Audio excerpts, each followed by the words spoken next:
Hey, what's up, soldiers? Chris here, caribbeanpot.com. Vibes up in the kitchen as usual. Always a pleasure to have you guys here with me, man. Today, 3 ingredients. I've got a breadfruit, some sweet potato, and salted pigtails. Toss in a little seasoning, a little something, some pepper, some coconut milk.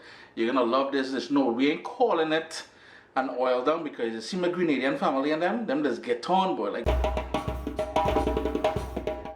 What's up, soldiers? Don't forget to click subscribe. If you've already clicked subscribe, hit that bell notification thing. I want to all you missing out on the new videos, man. Come on, click. In my pot here, I have about 3 pounds of salted pigtails that I got the butcher to cut up into about 1-inch pieces.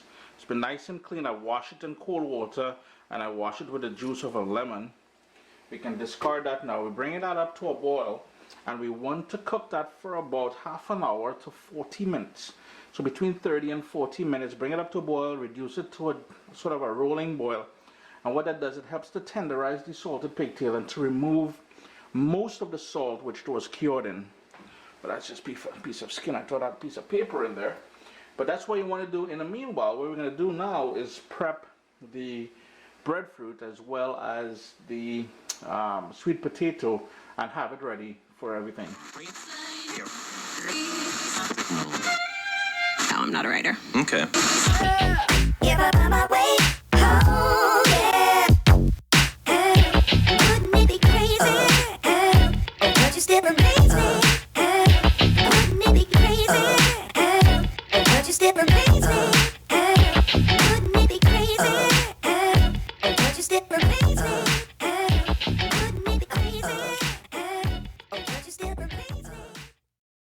So we went ahead and we peeled it, we cored it, and this is all the sort of peel that could go into compost if you want. The sweet potato, it's on the bottom down here, and the reason why I have it in water is for it not to go too discolored.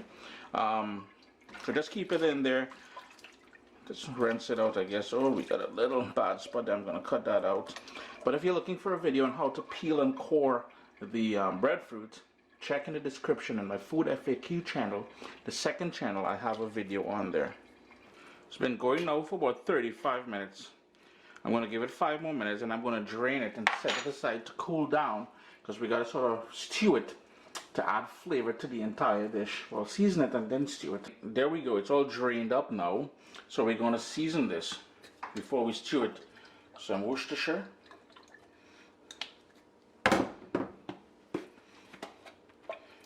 A little squirty squirt of tomato ketchup. Some fresh ground black pepper, which doesn't want to seem to cooperate with me. Ah, there we go. We got a black pepper happening.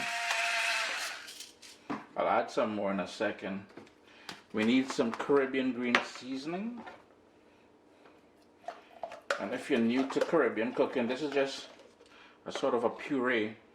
A nice heaping tablespoon of that, of all the herbs that we like using in marinades and stuff like that. If you check chrisdelarosa.com, if you check this channel and or caribbeanpot.com, you will find that recipe there. 1 tomato, half of a medium-sized onion, and that is it for now. We will give that a quick stir.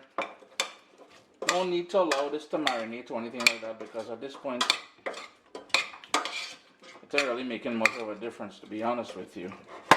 In a nice heavy pot, something with a lid, because we need to sort of steam, saute, kind of simmer, kind of braise. So you really need a nice heavy pot because this step here is crucial. We've got about a teaspoon of olive oil. I know people say you need high heat with olive oil, and I hate all their big scoops for that because I know what I'm talking about. You can use vegetable oil, coconut oil, whatever you want. And I've got here about a tablespoon and a half of, I'm just going to move that around just a tad bit, of golden brown sugar, which I'm going to melt. And we've done this before in many of the stew dishes we've done.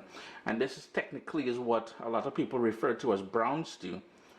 And the reason why, I want you guys to peep something in here. The reason why I say to move it around, I know some people teach you don't need to move that sugar around, another big fat wet scoops for that, because I know my stove had to have a hot spot. So here is getting darker than the rest of the pot. So this is why I move it around. And you want this to go nice and frothy, then it's going to go amber in color, and it is very important that you have the seasoned meat, whatever it is. In our case, we're using, I'm just going to give it a little blighted to do the thing.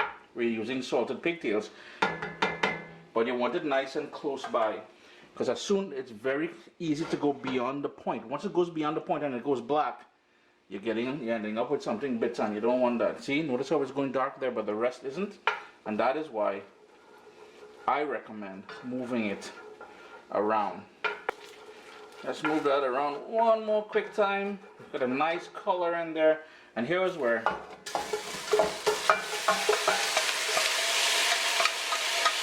we're just going to add everything to the pot.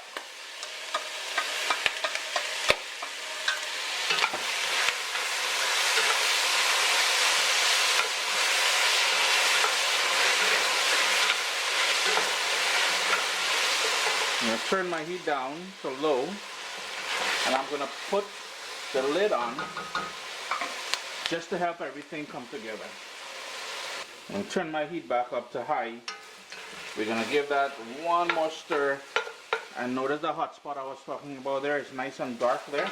Don't fret about that. This is now where we're going to go in with that coconut milk.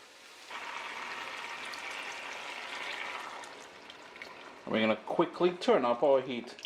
I'm going to put about half cup of water into that coconut milk jug there. But we're going to turn up our heat. We want to bring that up to a boil. We've got that nice bubble action happening there. So I turn the heat down to low for now.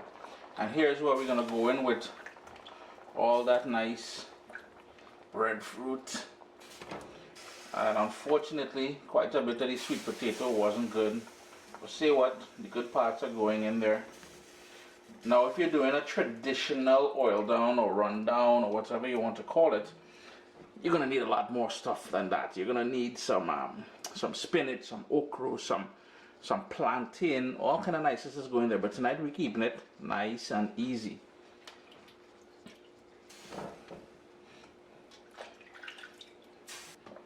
Now, being very careful, what you want to do is to make sure you coat everything with that coconut goodness that we started off there with. It will take a little bit of time, but be careful because you're playing with a hot liquid there. I ain't trying to hear all they calling me and telling me all they get burned and all kind of thing like that. I'm looking for compensation, and just be careful. Next up, some more flavor ingredients. So we got some scallion. And you notice what I did was I kind of settled everything down just to make it nice and level, and for most of the liquid to be, well, somewhat covering everything. If you put much more liquid in there, it'll be too much liquid. We got some ginger slices.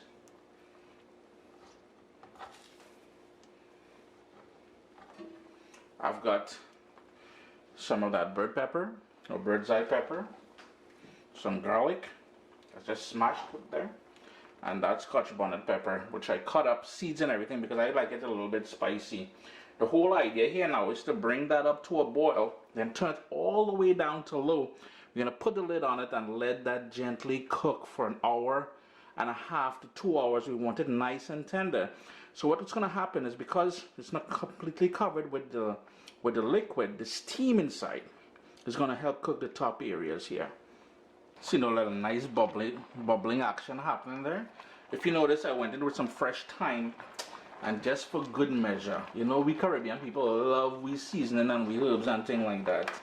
I'm going in with another little sploosh, yeah, thief somebody would there, of that Caribbean green seasoning. That thing there is pure flavors. Don't study that. Low heat, lid on, and let it do your thing. Quickly show you guys what's going on. About 10 minutes ago, I gave it, let's zoom in.